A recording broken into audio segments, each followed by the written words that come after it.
Well, I don't know how many years on this earth I got left.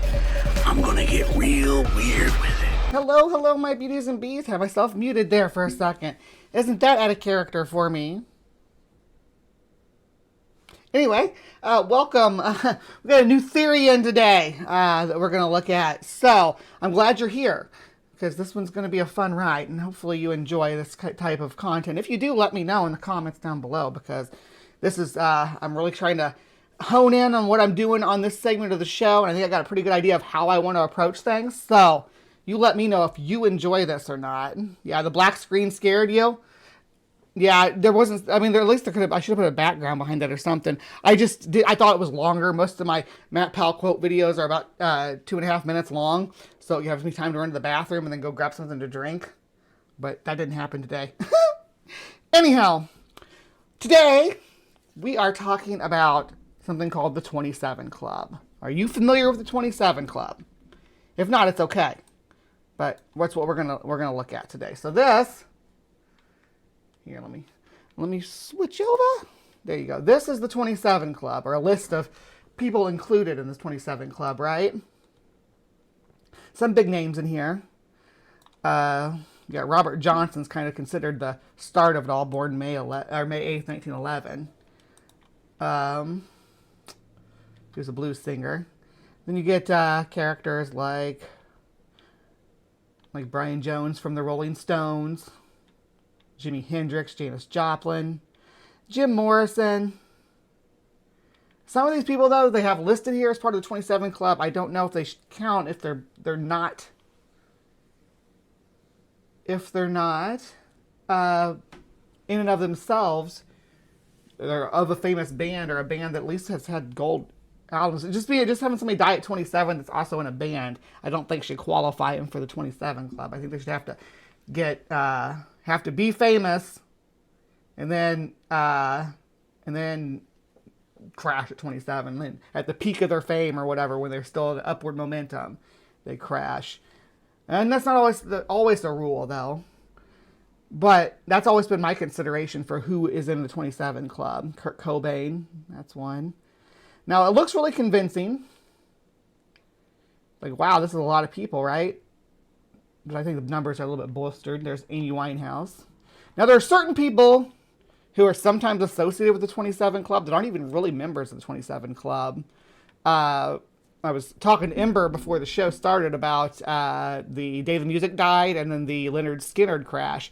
Both of those events killed people that were 28.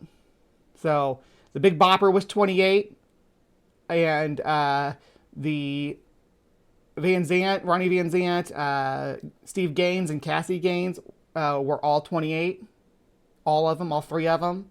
So that blows that number up. But then when you use lower end numbers like 17 for Richie Valens, when you're looking at this dead performing star ratio, right, it gets a little, it skews it a bit.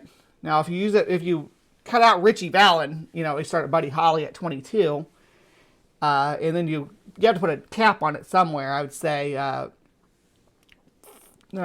Chester Bennington of Linkin Park, he was 41, right? I think 40, but that's not necessarily at the peak of his stardom or whatever. But he was doing different projects and stuff at the time too. He had solo projects and things like that going.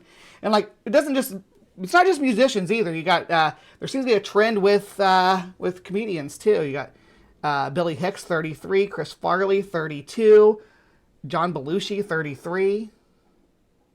So I mean, it's a common occurrence, just I think of the peak of stardom. But let's see what Christina Randall has to say about it. This is her Halloween video or whatever, but she goes through some stuff at the beginning that we don't really need to.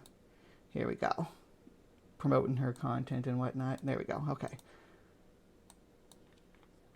Club is a theoretical club made up of popular stuff that cannot go here on YouTube due to their terms and policies, goes over there on Patreon. And we're also getting into like some C theories and stuff like that. So all those links are down in the description box if you'd like to come and check me out. So the 27 Club is a theoretical club made up of popular musicians, athletes, artists, actors, and other celebrities that passed at the age of 27. Now their passings have been chucked up mostly to do with substance abuse, alcohol, but there are some more questionable scenarios like some foul play or maybe even people ending it all. Now this club has been repeatedly talked about in magazines, been talked about by other like artists, musical artists. I don't know if you guys know the rapper Uzi, but Uzi even said that he would be part of the 27 Club, and people believed him so much. I saw over on TikTok that there were people expecting him to wake up on his 27th birthday and then pass away. Or no, you know he's not part of the 27 Club because the first rule of the 27 Club is it's the same rule as Fight Club when you're in it. I don't know. Amy Winehouse actually did say something about it, so she did talk about it, that she wasn't going to live past 27. Not wake up on his 27th birthday. There were people like literally waiting, and then when he lived past his 27th birthday, they were all shocked. Now there's been books, movies, songs, and even plays made about this infamous 27 Club. Mac Miller actually said in a song called Brand Name, "To everyone who sells me substances, don't mix it with that BS. I'm hoping not to join the 27 Club." But as you probably know, Mac Miller did indeed pass at the age of 26, and it has been said to be because he took a pill that had the very lethal fentanyl in it. That sucks. And most of this stuff is a problem with the music industry, right? But the music industry's changed a lot over the last couple of decades. A lot more power in the artist's hands, I think. But gone are the days of millionaire musicians with private jets and limos, I think. They're kind of a dying thing. I don't know, though, but like my son opens for some big bands in his band. Not just, and he opens for more than one. I just can't tell you the other ones until they announce it, because something could happen. But I swore to secrecy. But it's not Tool. But if you like Tool, you might know who this is. God, I shouldn't be saying this. He's gonna be so mad at me. Anyway.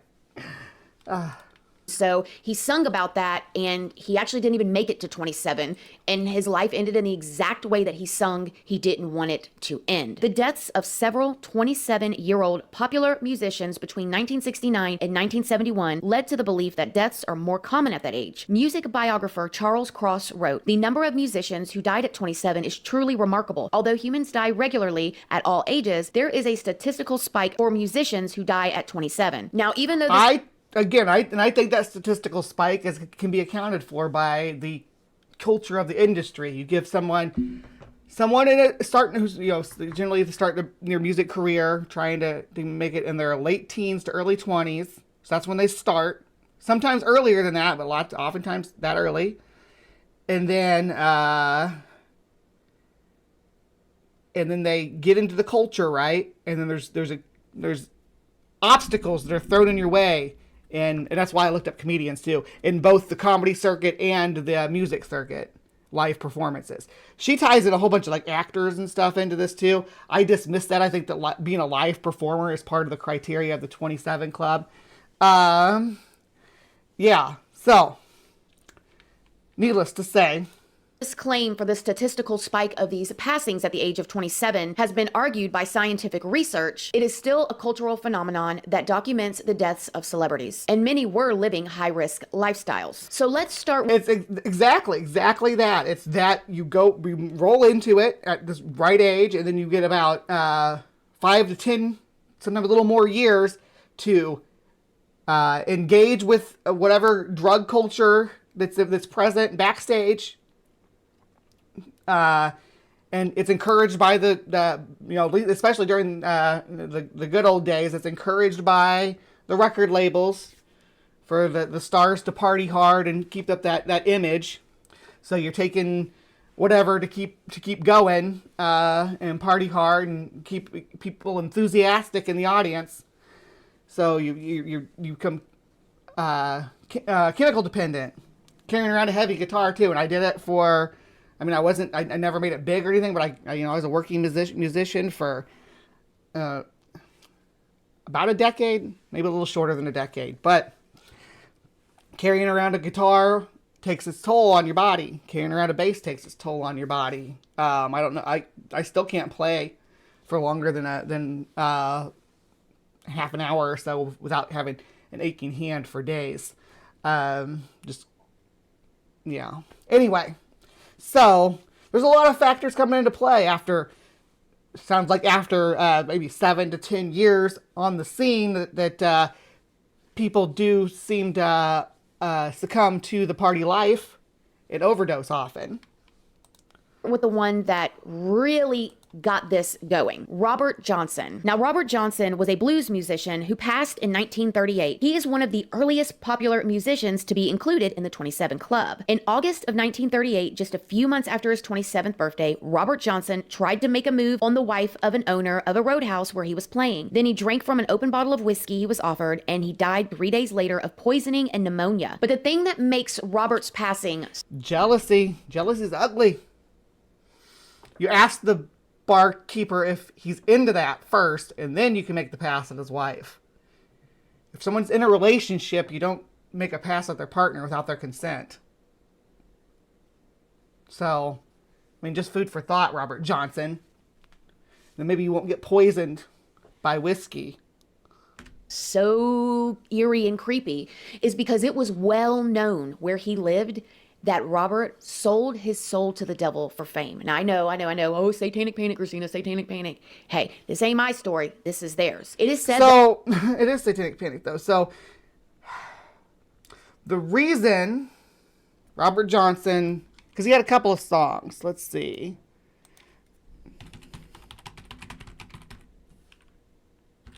Devil at the Crossroads was a popular song by Robert Johnson. Let's look at the lyrics.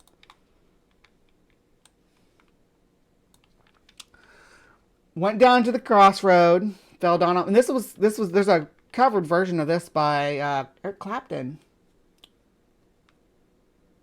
This is the Robert Johnson version. I went down to the crossroads, fell down on my knees. I went down to the crossroad and fell down on my knees. I asked the Lord above, have mercy now, save poor Bob, if you please.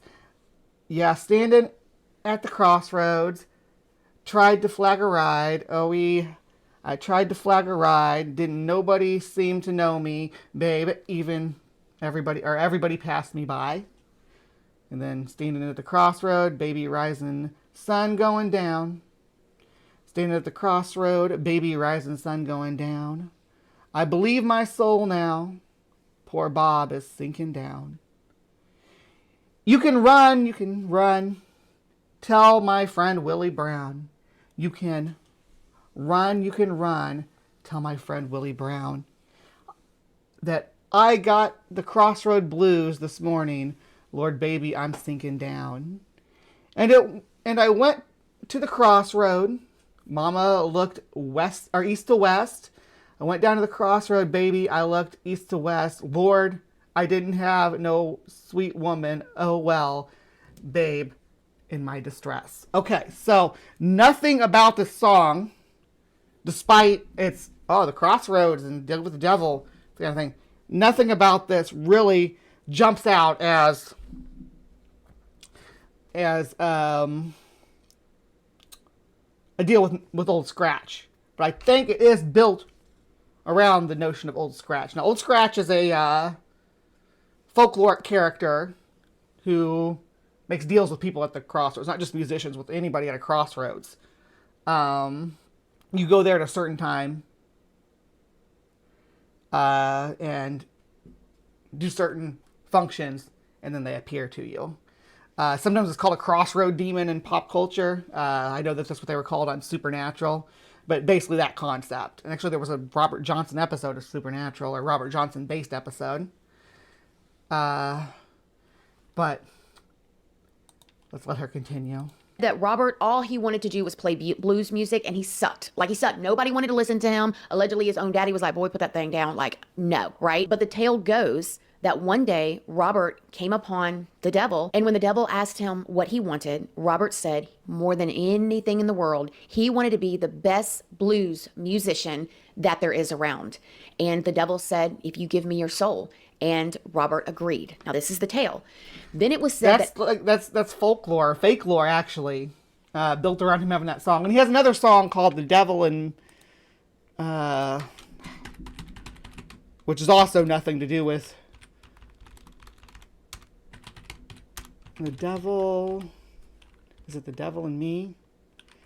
Me and the Devil. Here we go. Here's the one. Yes. This is the more interesting one. Early in the morning, when you knock upon my door, early in the morning, oh, when you knock upon my door, I said, hello, Satan. I believe it's time to go. Me and the devil was walking side by side. Me and the devil, oh, we was walking side by side. And I'm going to beat my woman until I get satisfied. Said she said, you don't see why I would dog her around. Now, baby, you know you ain't doing me right, don't ya? She says you don't see why, oh, that I would dog her around. It must be that old evil spirit so deep down in the ground. You may bury my body down by the highway side. Baby, I don't care where you bury me. My body, when I die, or when I'm dead and gone, you may bury my body, oh, down by the highway side, so my old evil spirit can get a Greyhound bus and ride. So this is a song, to me what this song is actually, it looks like an inverted version of Earl Had to Die, right? But this is from Earl's perspective when death, or when the devil in this case comes to collect him for pointing out his sinful behavior, like beating his wife, and he's dead. I don't know if his wife killed him, but that's the story here. It's a sonnet, right? Or not a sonnet, a ballad. All right. Continue on, Christina. Out of nowhere, Robert became phenomenal. Like, he was playing fast, he was playing slow, he was playing great. People were crowding around him. He was booking gigs. And the next thing you know, he was a popular and wonderful, well-respected blues musician. But if anybody... That's literally the story of any musician. When you start off, you suck. And everybody's like, oh my God, go play somewhere else. Go practice someplace else. Good grief, you're making my ears bleed. I heard it. I heard it from my family, everybody. And I just kept trucking along. Pretty soon I got pretty dang good at it. I got good at a lot of instruments. So Robert Johnson can do it too. If Robert Johnson can do it and I can pick up a tab for his music and play it, then there's no reason why he couldn't have learned that on his own with his own skill level as well. It's muscle memory. Once you get that down, well, then you're subject to muscle strength and retention. But knows anything about satanic folktale or the Bible or anything like that, you know that the devil always pays his debts and he always comes to collect when he is owed.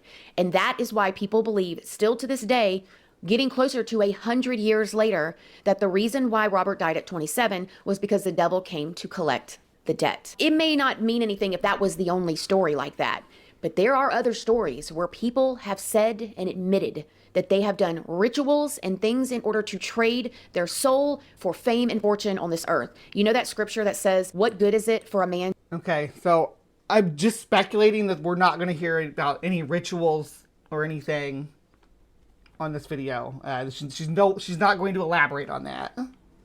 To gain the whole entire world, but to lose his soul. But let's move on here to Brian Jones, who also passed at 27. Brian Jones was one of the founders of the Rolling Stones. He passed in 1969 in England. People said that he mixed alcohol with substances and then dove into a swimming pool. Now, his girlfriend claims that when he was pulled out of the pool, he still had a pulse. He was alive. He was going to be okay. And the ambulance came to get him, but later... Just because he still has a pulse doesn't mean he's alive and he's going to be okay. No, he just took... He's drinking hard liquor and doing cocaine and holding his breath for long periods of time underwater. He was pronounced dead when he arrived at the hospital, which always sparked questions with people like, how? How did that happen? How did he go from alive to dead there? How did somebody who OD'd in a pool end up dead in the hospital? Do we really have to ask that question? Or in the care of professionals. Now, the death of Brian has... No one's ever died with them have a pulse in the ambulance before. No one. Once the ambulance gets there, it's 100% survival rate. What? been one of the biggest mysteries in the rock world. Even members of the Rolling Stones have expressed doubts. Keith Richards said, and still, the mystery of his death hasn't been solved. I don't know what happened, but there was some nasty business going on. The infamous Jimi Hendrix. Yes, only 27 years old. Jimi Hendrix, who was a successful guitarist, singer, and songwriter, died on September 18th of 1970 while staying with his girlfriend in London. You better be nice to my voodoo child, because I love me some Jimi Hendrix. And you're just, it sounds like you might be mad because he was into the occult. Which, fuck off, lady. Some sleeping pills. Nobody knows how many pills he swallowed or if he even knew what he was taking. The pill was called Vesparax, a strong barbiturate. Supposedly, half of a tablet was enough to put someone to sleep for 8 hours. They say that Jimmy may have swallowed up to 9 of them. It was said that he ended up asphyxiating on his own vomit. But later, his girlfriend... That's the thing about ODing that they don't tell you when you see it like on pop culture and stuff, is that a lot of times what takes you out when you OD is you suffocate on your own saliva or your own vomit. Terrible stuff. Friend Monica would say that's not at all what happened. She believed that he was murdered, and she thought that somebody in the mafia poisoned him. So now you have 3 people, a part of the 27 Club, that people believe that there was foul play involved. Janis Joplin. Janis Joplin, who is one of the most successful female rock stars of all time. Just 3 weeks after Jimi Hendrix's death, at around 1 a.m. on October 4th in 1970, Janis injected herself with H in her left arm. She then went down to the hotel lobby to get a pack of cigarettes. When she came back up, she started to get undressed. Yes, H is going to be the big player in this game. H is going to be our main culprit for a lot of these. Or something adjacent. Reached for her pack of cigarettes on the nightstand, and as she did, she ended up hitting her head on the nightstand and falling onto the floor. That's where she was found unalive the next day. Now, it is said that the H that she got that night was much stronger than she was used to, but people around her do not believe that, by no means. Everybody that just about was around her said, or knew her, said that she shot on the H all the time. Like, this is something she did on a regular basis, you know, for breakfast, lunch, and dinner with her coffee type of thing. You know what I mean? Like, she wasn't no rookie at this. But that's why the story of almost everybody who ODs is that, yeah, they weren't a rookie at this, and they thought that they could handle this much more of the H than they could, and they end up not surviving. People say it was stronger. Then there are people that think there was something more sinister involved. However, there is a rumor that there was that same batch of H went around and multiple people OD'd on it, but we'll never truly know. Jim Morrison. Jim Morrison, who was a lead singer of the band The Doors, in July of 1971, Jim passed from a heart attack apparently caused by an H overdose while living in Paris. No autopsy was actually performed, but it is said that he confused the H for the white powder stuff and accidentally OD. His girlfriend Pamela would find him deceased in the bathtub, but to make the story a little bit darker, I mean, heroin. It's gonna be. You either escape from it or you die from it. There's no other way. You don't continue on. You don't go the route of the butthole surfers and try to be unapologetically into H and then. Yeah, well, you know where that ends. That story ended. Pamela was found not long after that, dead at 27 too. Now, all of this seems strange, but it was not until the passing of Kurt Cobain that the whole 27 Club became a thing. That's when people started going, whoa, whoa, whoa, whoa, whoa. Okay, something's going on here. Now, Kurt Cobain, who was the lead singer of the band Nirvana, I love you so much. passed in 1994 at the age of 27. It is said that Kurt Cobain ended it all in his home in 1994 in Seattle. He left a note addressed to his childhood imaginary friend saying he had not felt the excitement of listening to as well as creating music along with really writing for too many years now. Just a week before his death, he had escaped from a rehab facility and nobody knew where he was. It was an electrician that eventually found him deceased in his home with a weapon pointed at his chin. According to Jimi Hendrix and Kurt Cobain's biographer, Charles Cross, the internet, magazines, and TV, plus something Kurt Cobain's mother said in an interview, are what were responsible for the theory behind the 27 Club. Wendy Cobain O'Connor, Kurt's mother, said in a newspaper, now he's gone and he's joined that stupid club. I told him not to join that stupid club. And she was referring to Jimi Hendrix, Janis Joplin, and Jim Morrison, all passing at the same age. It's also said that Kurt's mother could have been referring to the deaths of his 2 uncles and great uncle that all took took their own lives. The biographer Charles Cross said that there are some ridiculous sea theories out there that say that Kurt Cobain ended it all at 27 years old intentionally just so he could be a part of the club. But I also heard that when he... Ooh, but I also heard is always, you always know that something factual is going to follow that, right? Yeah, as opposed to reported by blank, also heard is a great source of information. I should start a journal called Also Heard, scientific journal, and just publish bullshit. He passed, there were a lot of people that thought that Courtney Love had something to do with it. I don't know if you guys are my age and you remember the two together. I mean, they were that rock and roll type of couple. But it was also said, bringing it back to Robert in the beginning. Yeah, but they had their Sid and Nancy kind of stuff going on too. They weren't, they were not in a happy marriage, Kurt and Courtney. Actually, Ian just came home. I think he's in the shower. I was going to say he's an expert on this whole case, the whole Kurt Cobain thing.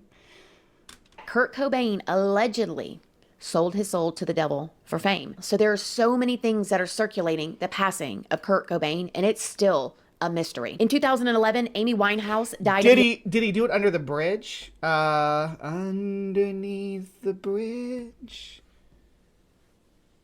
You know, something in the way. I think that song was like they used that in that Batman movie. It's okay to eat fish because they don't have any feelings. The age of 27 as well. And this brought more attention to the idea of this 27 Club, especially because Amy herself had said 3 years earlier that she was afraid of passing at that age. Her cause of death was ruled alcohol poisoning. Now, this is a little funky because Amy was, doing her shows and she ended up having to cancel shows so she could go and get some rest. She was really struggling. And at one point they thought she had gotten sober, but she evidently didn't. Now, when she passed, I read that one of her security guards was there with her. He said that he remembered seeing her. She was sitting on the couch, eating snacks, watching this television program, laughing, and then when he came in to check on her the next day, she was gone. She had passed in her sleep, which to me is a little spooky, okay? Because you just never know. You could just go to sleep one night, love you, talk to you tomorrow, and then you don't wake up, right? But that's what they say happened to her. Now, Amy Winehouse's brother would come out at some point and say that her order had a big effect on the way that she passed. And he said that because of her ed that she had had for many years, her body was weak and it just could not fight off all the other things she was putting into her body, as well as overworking and substances and all of that stuff. And it just broke her down. But it is so strange that Amy said, I'm afraid in 3 years I'm going to be 27. I don't want to be a part of it. And she was. Now, Jonathan Brandis, who was an and then you get Jonathan Brandis. I don't know how Jonathan Brandis belongs in the 27 Club. He's not a live performer that I'm aware of. Ended it all in 2003 when he was just 27 years old. He had started acting when he was only 6, and he had his big break in 1993. However, by 1996, the show he was on, Sequest DSV, was canceled, and by 2002, he was hoping for an opportunity to have a comeback into fame. He was going to be in a movie with Bruce Willis and Colin Farrell, but all of his scenes were cut from the movie. But just a year later, he was found hanging in his LA apartment. He would later pass in the hospital. Anton Yelchin, who played in a band but was mostly known as an actor, appearing in 18 films from 2011 to 2015 alone. He died in 2016 in a freak accident where he was pinned against a brick pillar by his own car. I mean, can you... See, there's not even any consistency in the way that these people pass. That's sounds like an accident that could happen to anybody at any time. Imagine. And then we go on to John Michel. John Michel Basquiat is also included, even though he only had a brief musical career. He was mostly an artist. He had developed a serious substance problem. And in fact, in the months leading up to his passing in 1988, of acute mixed substance intoxication, from opioids to white powder, he claimed to be shooting 100 bags of H per day. But he has since became one of the most celebrated artists in the past 3 decades. He was in a biopic and he was also referenced many times in some of Jay-Z's songs. So again, there's a lot of theories that are going around about the 27 Club. And if I missed anybody that y'all know of, let me know down below in the comments section. However, the things that people really talk about is the substance use in the musical industry was super heavy. And there's quite a few theories. Now, I'm gonna tell you one of my theories. That is just not that's not even a theory. That's just the statistic that drug use is rampant in the music industry, and people die from overdosing because it's so rampant and accessible in the music industry. You know, I know the whole selling your soul to the devil type of thing, and I definitely believe the whole, what good is it for a man to gain the whole world and to lose his soul? I don't know if the devil comes down and straight up makes a deal with you, but then again, Logan, you nailed it. It is the Texas sharpshooter fallacy mixed with the birthday paradox. Yep, it's Lincoln and Kennedy over again, right? The same types of... I don't know. I don't speak to him. He knows better, okay? But what I do believe is that there is this thing, this rumor, and this is all alleged, that certain producers will feed their artists substances. It keeps them going, like things to keep them up, but also gives some of these producers and these managers a way to control. That is not a rumor. That is just a fact of the industry. It's not a rumor. Oh my gosh, no, it's well documented that the band managers and even producers will fuel the rock stars, or did fuel the rock stars with a free-flowing stream of drugs and women. That's not like allegedly this happens. That's what happens. Their artist. I mean, I don't know if you guys saw the Elvis movie. That was happening way back then. If you guys haven't seen it, even if you didn't listen to Elvis's music, which I didn't, it's a really good movie. It's a good movie to just kind of see how they say things happen. But I've even seen artists even recently speak out about these types of things. I saw one of them particularly over on Instagram. He was a rapper. He says that he's sober now, but he was saying when he was trying that his manager kept bringing him stuff, and he felt like at that point, he was trying to keep him on it. And so it's so weird that it's like this thing in the musical industry that they use so many substances. Now, people would say, why would they do that? Okay, and I never thought of this until I saw that Instagram live with that rapper I was telling you. It's just because to keep them going, keep them pumping out, to keep them playing constantly and pumping out shows and albums. Shows and albums. When you finish your tour, you start on your new album. When you finish your new album, you start on your tour. It's to keep you going. And they don't care if you'll break you eventually, as long as you keep raking in bundles of money. They'll they'll support your addiction. And again, I'm not saying I never got big as a musician, but I've been around the music scene enough to have experienced this firsthand. About. Now, according to this rapper, he said that not only do managers feed these substances to the artist, but they also have begun to take life insurance policies out on them. So if you think about it, a manager has an artist, right? They've got them signed into a contract where they get their royalties from their songs.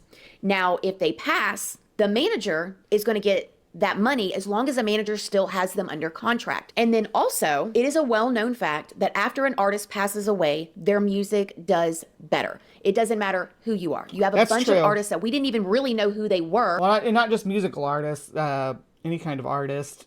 Your art sells better after you die. Or they weren't big until they passed. Once they passed, now everybody knows who they are. Well, because of that, people go and stream and listen to their music to find out who they are. So then therefore that manager gets all that money for that, the royalties from it forever. They don't have to share it with the artist anymore. And they took out a life insurance policy on that person. Now, I don't know how true that is, but that makes a lot of sense. And we were actually talking about this on my Patreon just recently, because if you think about... Can you take a life insurance policy out on someone who's under a contract for you? That's grim. How many rappers nowadays are getting shot, okay? I'm not saying people in the industry have anything to do with it. I don't know. That whole story that I just told y'all was something that a rapper said on an Instagram Live. But it does make you think about it. What rapper? I mean, when we were growing up, when Biggie and Tupac's lives were gone, it was like, oh my gosh, whoa. But nowadays, it's every other week somebody is losing their life, especially in the music industry. And it just kind of makes you wonder, who has something to gain from their artists passing away? Who has something to gain? Tupac was 25. Selena was 23. I don't know. What do you guys think? Do you think that the 27 Club is just a phenomenon? Do you think it is just a big coinky-dink? Do you think that these... Biggie was 24. Artists sold their souls to the devil? Do you think that they tried to? Do you think that there could be something more sinister going on? That they could be setups? Something more sinister like going on is like Suge Knight when you're talking about Tupac. That's what more sinister is going on there. That dude, he didn't mess around. He's the one who dangled Vanilla Ice by his ankles from a balcony. He don't mess around. He's a straight up, like, he's the gangsta or whatever that all that gangsta rap is based on. I mean, untouchable, you know. They changed it from 27 to you just have to pass before 27. Oh, yeah. There you go. The 27 and under club. What do you think? Let me know in the comment section down below. Other than that, thank you guys so much for watching. I will see y'all again very, very soon with another spooky video. So make sure y'all have your notification bells on. All right. And that was Christina Randall. She's like a Christian channel here. But let's go back to this 27 club list. Now, there are a lot of people that get associated with the 27 club that weren't 27. Like I said, the day the music died, when Richie Valens, Buddy Holly, and the Big Bopper died, none of them were 27. Bopper was 28. He was the oldest. Holly was super young, 22. Richie Valens was still a kid. He was 17. And you got the Stannard plane crash, which is often cited in these, but again, everybody involved was 28, not 27. Mama Cass was 32 when she died, right? Again, like I said, Selena, Cliff Burton from Metallica's name comes up. He was 24. So, yeah, and if I went over the comedians earlier, but yeah, I do want to just stress again that comedians seem to have the same sort of trend that just is about almost 5 years exactly later. So it makes me think that their upward momentum for success in comedy starts about 5 years later than it does in music. That's a speculation on my part. I don't know for sure. But usually if they can make it past that period, they do all right. There's a couple of exceptions. People like, I guess I mentioned Lane Staley earlier, Chris Cornell of Soundgarden. He was 52. So, I mean, he was well past the age to be even grouped in this stuff. Yeah, Belushi was 33. Farley was 33. Billy Hicks was 32. So, I mean, it's not a spike just on that 27 year. There's a lump from 27 to about 32.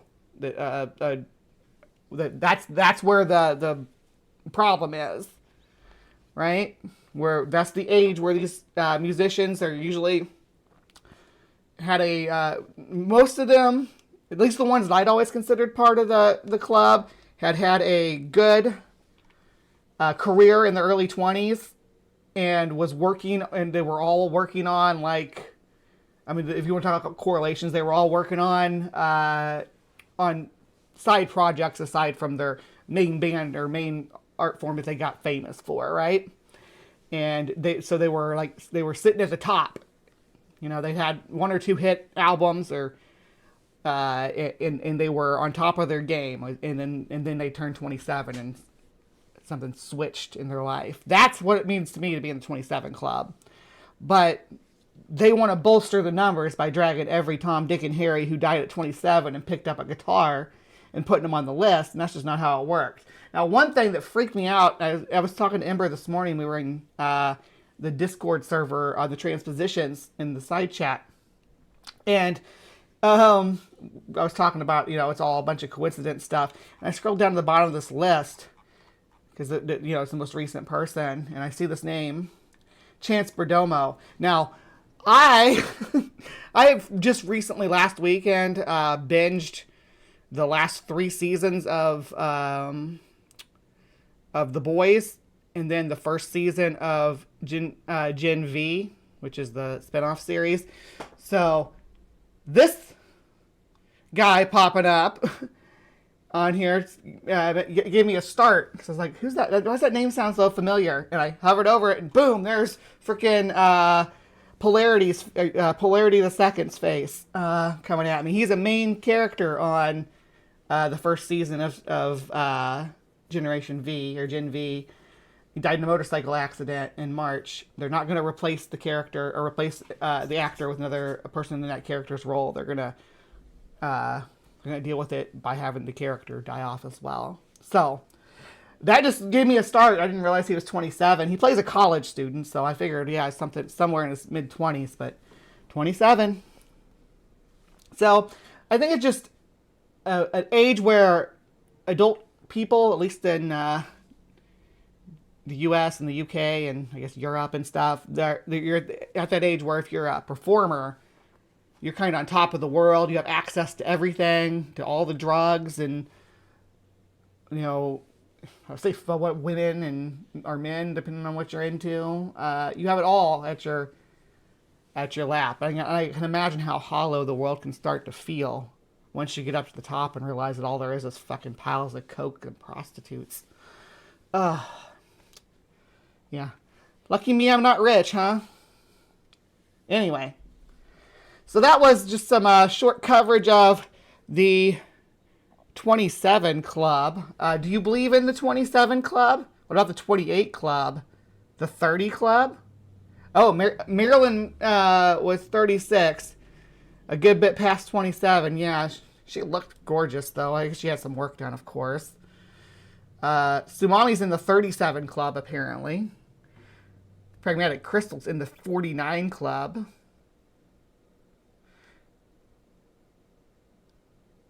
Yeah, once you're past 30, I swear your brain is remapped or something to avoid bullshit. That's exactly the way I feel about it. I think that these people are young and naive when they get into the industry, and a lot of them go balls deep into the drug and party life and wipe themselves out within 5 to 10 years. It's just that's the way it happens.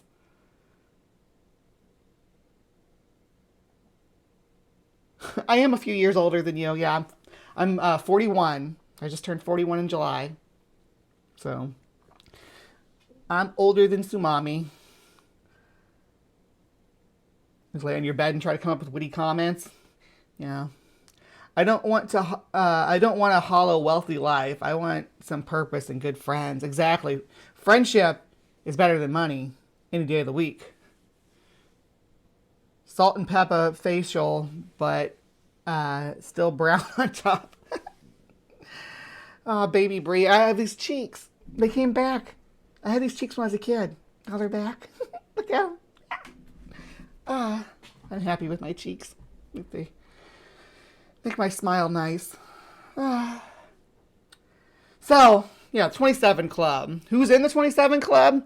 As many people as they need to make it seem like it's real, right? They'll pull anybody in. Like I said, anybody who's picked up a guitar and dies at the age of 27. They'll be like, oh, yeah, this is the 27 Club. But they also put actors and actresses and not singers, of course singers, but yeah, actors and actresses, rappers, football players, artists, comedians, stand-up comedians, poets. So they're just anybody really. If you die at 27, you're part of the club. So it's really not anything. It's just here's a list of people who were 27. Birthday fallacy, like Logan said that earlier. Yeah, thank you for becoming a channel member, Star Song. Appreciate ya. You're 62. You're in the 62 Club. Yeah, it's just a list of people who were born on famous people who died at that age. It's not. I think you could do a list again. We've talked about the 28 Club. I have a good start on the 28 Club already. So, yeah, suck it. Well, I don't know how many years on this earth I got left. I'm gonna get real weird with it.